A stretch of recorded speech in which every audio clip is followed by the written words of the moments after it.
Welcome to another edition of the Vine Resources podcast show. I'm delighted today actually to be in the offices of 11FS, and I'm here with the CEO, David Brear. David, thanks for allowing me to come in and see you. No problem, thanks for having me. Well, look, if nobody knows who 11FS is, why don't you just share with our listeners a little bit about you and the company, if that's all right? Yeah, sure.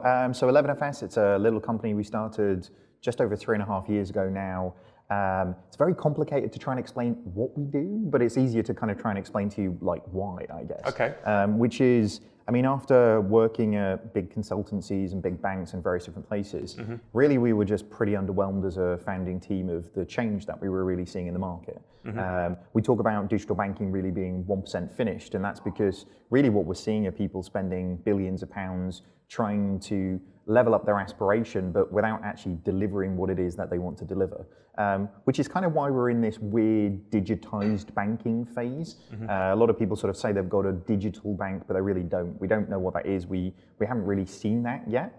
But fundamentally, we're in this period of such change within the industry, that move from analog to digitized and really into what truly digital actually means. And because of that, it's really that view that with 1% finished being the case, then the next 99% of this journey is going to be really, really fascinating. So whether it's building new products for people, whether it's building new products for us, whether it's building brand new core banking systems, then we're kind of addressing all of those industry problems to see what we can do at fixing them. And out of interest, talking about the changes that are going on within the industry, who do you see in the marketplace that's perhaps doing a great job of it, and why are they being so successful? I think that's really interesting because it's one of those ones where big banks were just used to competing with big banks for a long period of time. So if you were HSBC, you'd look at your tower and look at Barclays, who were like 2 away from you to figure out what you needed to do from a product perspective or from an experiential perspective in terms of what you needed to deliver. And the industry has fundamentally changed over the last 5 to 6 years with really, I think, coming out of the UK, the competition mandate that's been driven by the regulators. So all of the work that the FCA and the PRA and the Bank of England have been doing to create such a dynamic environment here that competition is good for everybody. And because of that, actually what we've seen is whole new players come to the market, people like the Monzos, people like Starling, Revolut, coming into this space. And actually, I mean, it sounds obvious when you say it out loud, but like doing stuff customers want and sort of delivering it at pace. And I kind of love the fact that the competition for the big banks, it's not just what they're doing that's important, it's the way in which they're doing it. So for a FinTech who can go from a fantastic idea to it being executed to it being used for 2 million people being maybe 4 weeks, a big bank would have to spend possibly the best part of a year to make that happen. And this is probably the point that we're at in the cycle right now is the people who look like competition to the banks in 6 months' time will be leading the banks. And if you look at the space that we're in now with wholesale resets of net promoter score leaders, it used to be First Direct was smashing that every year in every study. Now it's a race between Monzo and Starling, and that gap between the really offensive FinTech players and the banks who have been used to playing defense for such a long period of time is just going to get bigger and bigger. It's a great point you make about the difference between those, and as an example around the community about scaling and making changes. So I think about my bank being NatWest, and I'm not part of a community like I can go on with Monzo or Starling where they might implement that change based on a vote from their customers. Yeah, I mean even down to like how pricing's done. Like Monzo and before them people like Fedor, actually they engage the community so heavily that you are part of the building of that product. This isn't a product that somebody delivers to you that you merely consume. Then actually as a user, as a customer, you have an ability to share your views and share your displeasure. I think just the whole transparency in that system in terms of how the product is built and how the product's taken to market is just fundamentally different. We're in your offices over in Devonshire Square, and I know it's part of the WeWork, which is a fantastic environment here. You've got about 120 people and growing quickly. What's the biggest challenge for you in scaling the business and attracting the right people for the culture that you're in? Yeah, I mean the challenges we've had over the last 3 years have been different different periods of it. I should say we're a wholly owned subsidiary, so wholly owned company, so we've not been VC backed. We're not, spending money to get rid of it in that sense. So the challenge that we had initially was put some money in the bank, slightly followed by build a brand. Now that we've kind of 3.5 years in, the challenge really is scaling the thing that we've done amazingly well, and making sure actually we protect the values that have made it successful in the first place. I think big organizations who have any element of success will, probably rightly so in some instances, kind of ossify around that success. And the thing that I'm spending most of my time on really thinking about now is, where are we going, and are we going fast enough? And then in terms of the environment that we create for the people who work with us, then it's making sure actually that we allow people to do the best work that they've ever done. We really describe our vision really as just unleashing talent, because if we can hire the best people and create the best environment to actually get the most out of those people while they're with us, then actually that we achieve all of our objectives. The people who work here do the best work and put the best things on their CV. And from our perspective, actually we're moving quicker and doing things faster than anybody's ever done before. So David, what does a typical day in the business look like for you today? Typical businesses days are pretty atypical, if I'm honest with you. That's the problem. It's the nice thing as well, because it stops me getting bored. It's anything from, this weekend kind of doing various different bits and bobs. Today doing a whole heap of either client meetings to work through strategy with those guys, to some media things with you and with some other people as well, to dealing with like real problems that we've got that we need to address and need to move forward. So, the business is very, very varied.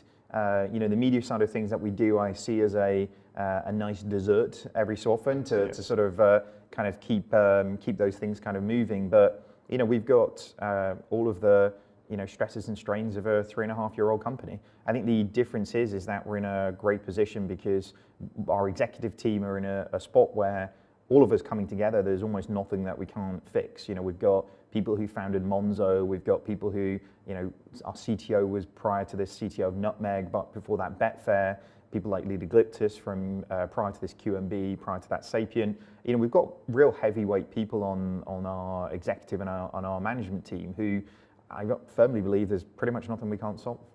So, David, who inspires you? Who has inspired you as a leader, perhaps, and how have they even been a mentor to you throughout your own journey?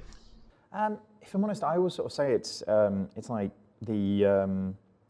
I've learned more from bad managers and bad environments than I have good managers and great environments. I think when you go to a business when you're younger and you're learning and everything is great, it really warps your perspective on actually what companies are like.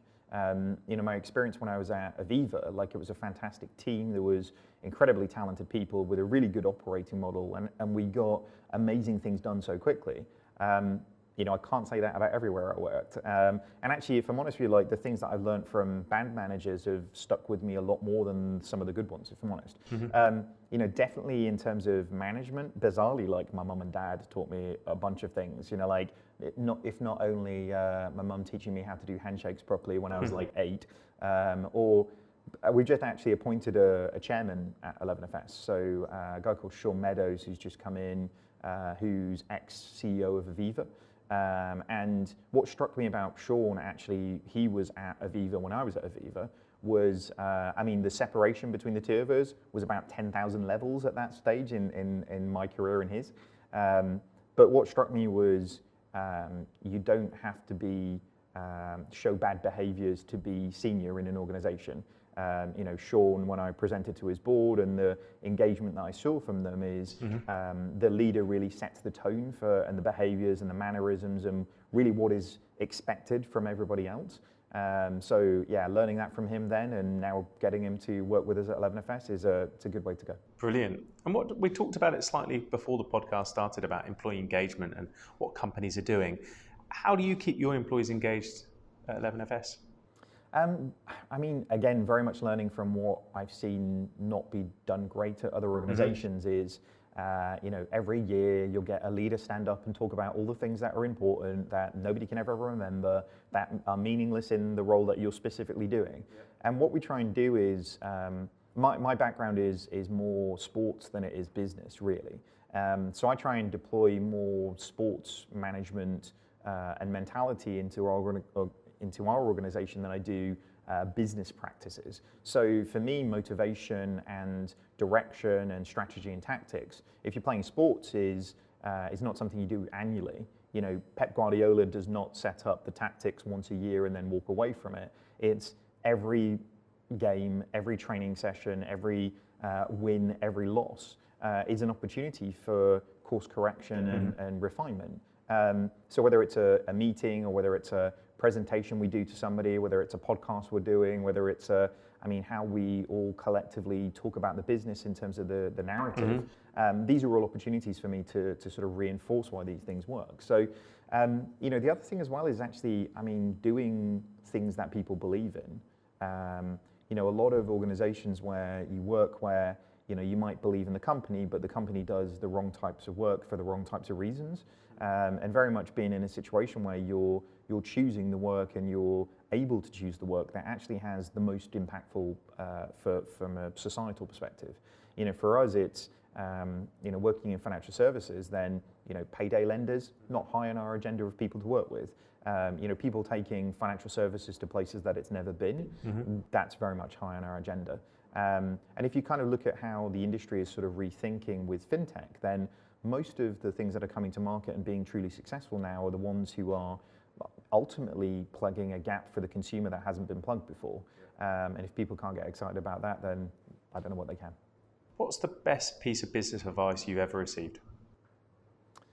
I've had lots of people sort of come with lots of different bits of advice and various different guises. Some of which is great to know to not to do. Somebody once said to me, "Think rich, act poor," and that's always really sort of stuck with me. If actually, whether you're in a big corporate, whether you're in a small startup, then aspiring to greatness in terms of what you want to achieve, and then actually putting in place the tactics that actually get you there without the bravado of the big budgets, seems to be working out for us pretty well. Brilliant. Now, how do you help a new employee, understand the culture of the business in those first few weeks or first few months? Do you know, this has been a really interesting thing, and actually we're in the midst of sort of evolving how we do this, because when we were 5 people sat around a table, then like culture and values were something instinctive. They weren't something that actually you needed to think about and document. I'd really question any startup that under 20 people have to write down what their culture is and what their values is, because if it's not instinctive with those first 20 people, then you've got the wrong 20 people. But when you get over 100 people and you're scaling and you're bringing more and more people into the organization, then really defining not only what you stand for when it comes to your values, but fundamentally what is the vision of the company, where are you going, what is the mission, how are you actually going to make that happen, and then looking for opportunities to really sort of reinforce that. So for us, the values that we've set out, how do we reinforce them in the way in which managers are having conversation with people? How do we use a tool called 15.5, which actually allows us to sort of tap into a kind of a pulse check of the business on a weekly basis, and actually the ways in which people say thank you to other people for good work that they've done through high fives, through things like 15.5, then starting to align those to the values of the organization. Anytime any of the executive are standing up in front of anybody, we're doing it with that framework in mind. And even down to, if I'm honest with you, like the values that we have, things like passion, things like positivity, turn into very quickly stickers and t-shirts and all these types of things, which actually, when people buy into the values, when they buy into the company, are things that they're proud to wear.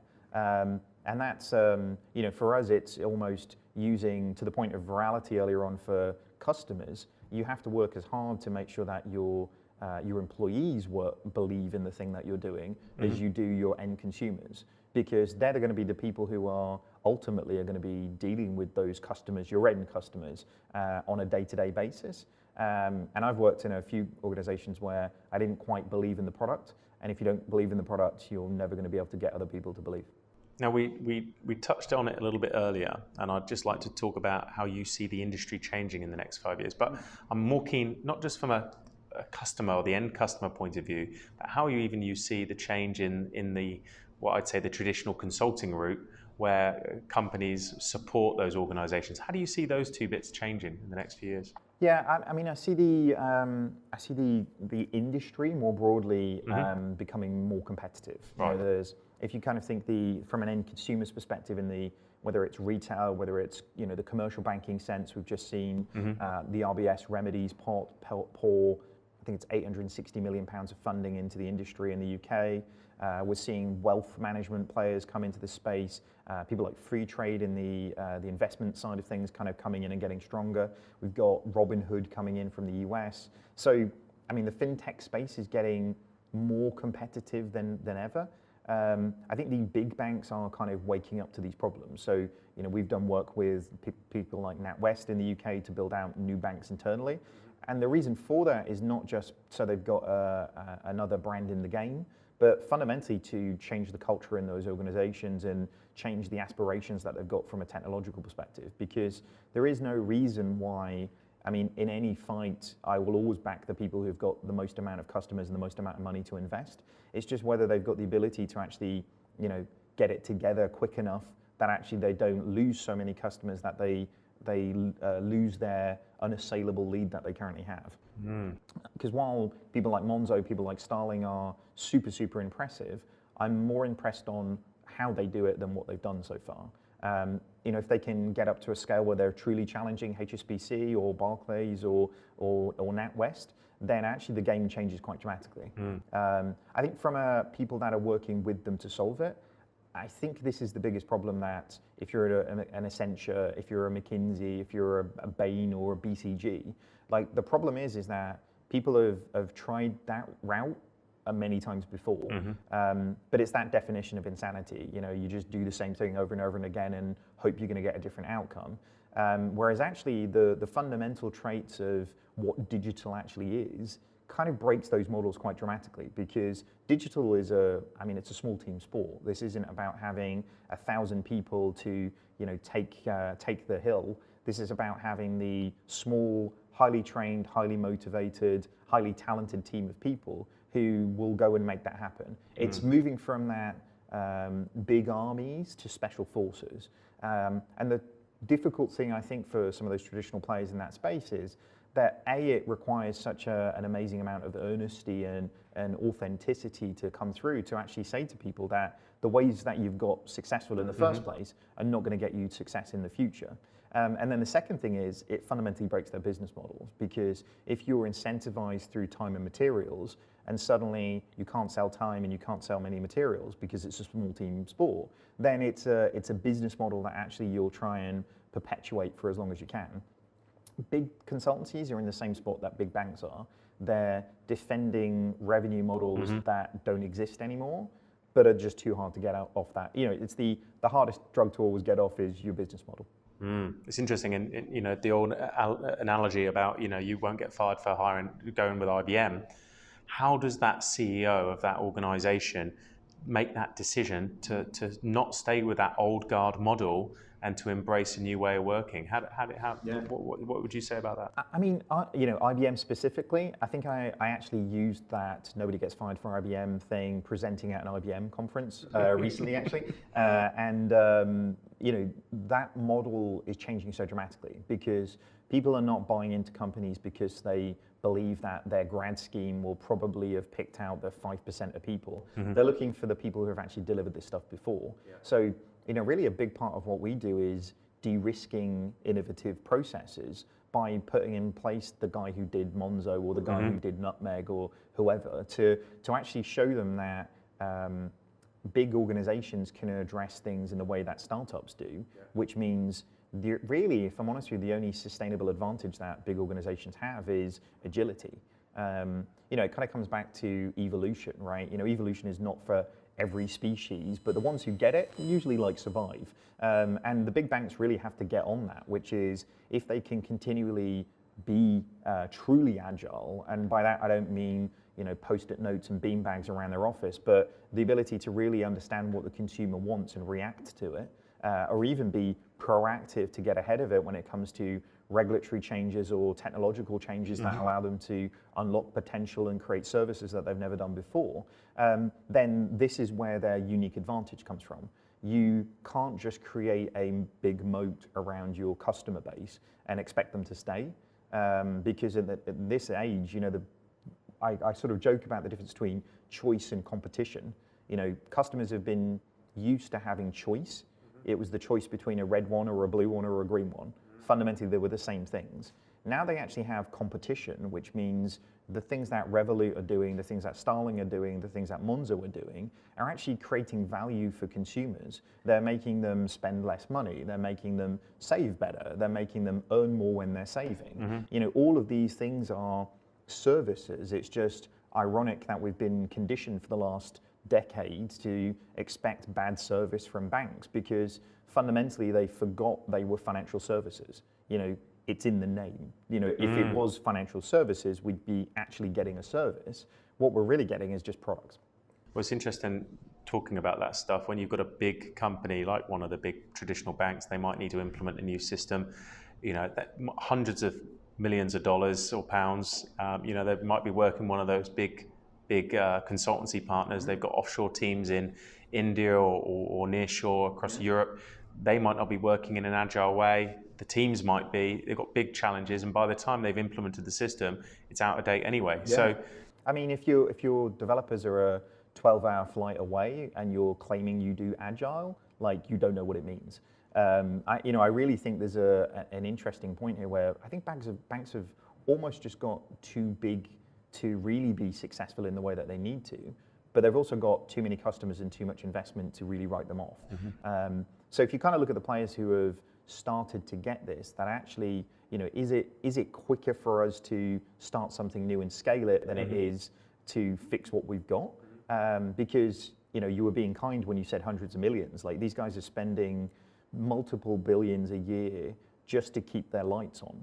This is the OPEX for every tier one bank is at least 2-point-something billion a year. And actually the problem that they've got is the way that they spend their CapEx is actually just layering on more OPEX cost. So that 2 billion this year will be 2.2 billion next year and 2.4 billion the year after.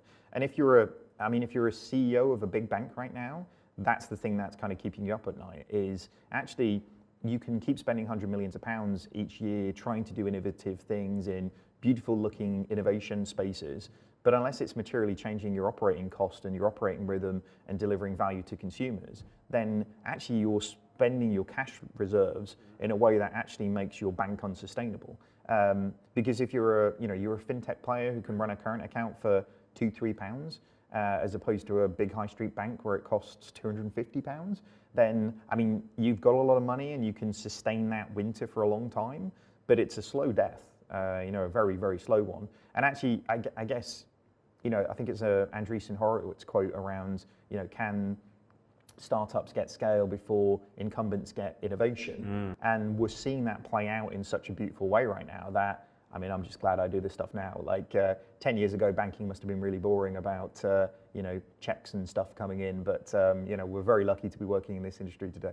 Now, you mentioned a bit earlier a great thing that your mum taught you about shaking a hand properly when you were young. Is there this goal, by the way? We have to thank her for that. But is there perhaps a story from your childhood that you could share with us that has influenced your work ethic in later life? Do you know what? I think there's a real interesting thing. Bizarrely, me and Jason were talking about this. Jason was one of the co-founders of 11FS, and he was actually one of the co-founders of Monzo as well. So spent a lot of time there. We both were sort of talking about this actually after one of the 11FS's town halls last week. And do you know what? I think the thing that made me, because I wasn't great at working hard, if I'm honest with you. I was a sports guy, and actually, so running and throwing and jumping and stuff was my thing. And doing sports science, I was going to be I was playing basketball actively at the time. Unfortunately, having torn 3 ligaments in my left knee and having to get a proper job, the reality of actual work and impact. Because I was naturally very good at sports, I could do that really without the same level of effort, but also it was easy to me, therefore my motivation was easy to do it. If you can do something first try or within a few tries, then your rewards mechanism is very, very different. Taking that from sports into, well, man, now I'm doing maths and computing and business to work those things out. It only sort of occurred to me bizarrely. I remember this really vividly of kind of coming out of my undergrad degree in computing with a 2-1 and being happy for about 5 seconds, and then realizing that about 5,000 other people were standing in and around me who had either better or the same thing. And for somebody who really sort of prides themselves on individuality, to suddenly feel like a turtle on the beach was a real problem to me. And actually, it sounds stupid, but at that point, realizing that actually, work ethic can overcome average intelligence is a real thing. So being in a situation where you work harder than anybody else that's around you to do something, and that's not long hours and working weekends, that's working smart in terms of what you're setting out to achieve. So for me, that's all I've literally done since then is, went into my master's to work harder than anybody else did, got a 87%, 88% average, and then I've just continued that all the way through my life. I think the other thing both my parents tried to drill out of me was asking why, because it's really annoying as a kid, but it's really, really effective when you're an adult. Continually trying to understand the process and understand why something is the way that it is actually makes you, that sort of inquisitive nature makes you really understand why something is in the way it is. And most people just accept things in the way that they are. But if you really want to change the thing that you do, whether it's banking infrastructure, whether it's global financial services, whether it's how the regulator works, you have to start with why is it done in the way that it is. I love that. Now, final question for you, David. If you could go back to your early 20s, and you could give yourself one piece of advice on reflection now, what would you say to yourself? So if I could go back, I'd go back earlier than early 20s. So 3 ligaments went in my knee when I was 19. So if I could go back maybe a year before then, I'd tell myself not to push myself so hard playing basketball. That would be great. I think the other thing as well is that unfortunately I lost my dad when I was 19 as well. So if I could go back to 18, that would be great, because I think when you're working so hard and you're pushing yourself so hard, realizing to really enjoy every moment, because you never know when it will be gone. From the point where my ligaments went, I've never felt comfortable to play sport in the same way as I did before. And I'd love some more moments with my dad as well. Appreciate that. David, thanks so much for sharing this with us today. If people want to find out more about you, want to get in touch with 11FS, how do they do it? Yeah, you can find me on Twitter at David Brear, or if you want to find out more about the company, go over to www.11fs.com. David, thanks for your time. No problem.